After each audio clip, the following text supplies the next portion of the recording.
Bienvenue dans cette troisième vidéo sur Cloudflare. Sur les débutants, dans cette vidéo, nous allons voir très facilement comment activer le HSTS pour une application ou site web dont le domaine est sous Cloudflare. C'est encore plus simple que le routage des emails. Tout d'abord, nous allons voir c'est quoi le HSTS et pourquoi ça rend nos applications et sites web plus sûrs. Selon MDN, Mozilla Developer Network, HTTP Strict Transport Security, c'est une en-tête de réponse HTTP qui va indiquer au navigateur web qu'il doit accéder à notre site web via HTTPS. Et toutes les tentatives d'utiliser HTTP doivent être converties en HTTPS. C'est beaucoup plus sécurisé qu'une redirection HTTP vers HTTPS où la connexion initiale reste vulnérable à une attaque de l'homme du milieu. Alors cette en-tête, elle se présente sous le nom Strict Transport Security avec les directives max age, include subdomains et preload. Max age pour indiquer au navigateur le temps durant lequel il doit accéder au site par HTTPS, ça peut aller de 6 mois à 1 an, voire plus. La directive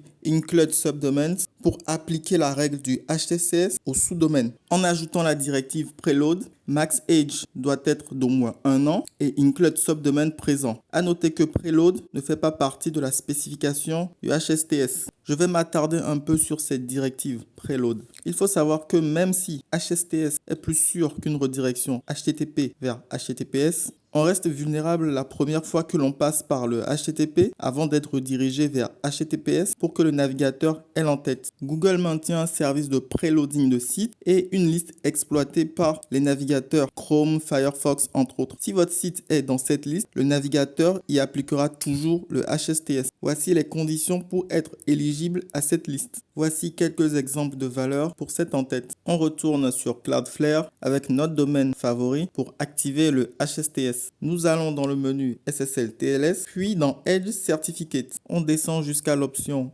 HSTS que l'on va activer. Le HTTPS est indispensable. On comprend l'enjeu suivant. On active l'en-tête, 1 an de validité pour max age. On inclut les sous-domaines et on active le preload. On enregistre. Et maintenant sur le site, nous allons vérifier la présence de l'en-tête du HSTS. Le voilà ici. Voilà, vous en savez un peu plus pour rendre votre site sûr et sécurisé avec Cloudflare. Dans la prochaine vidéo, nous allons parler des certificats Origin ou comment installer sur son serveur web un certificat SSL fourni par Cloudflare.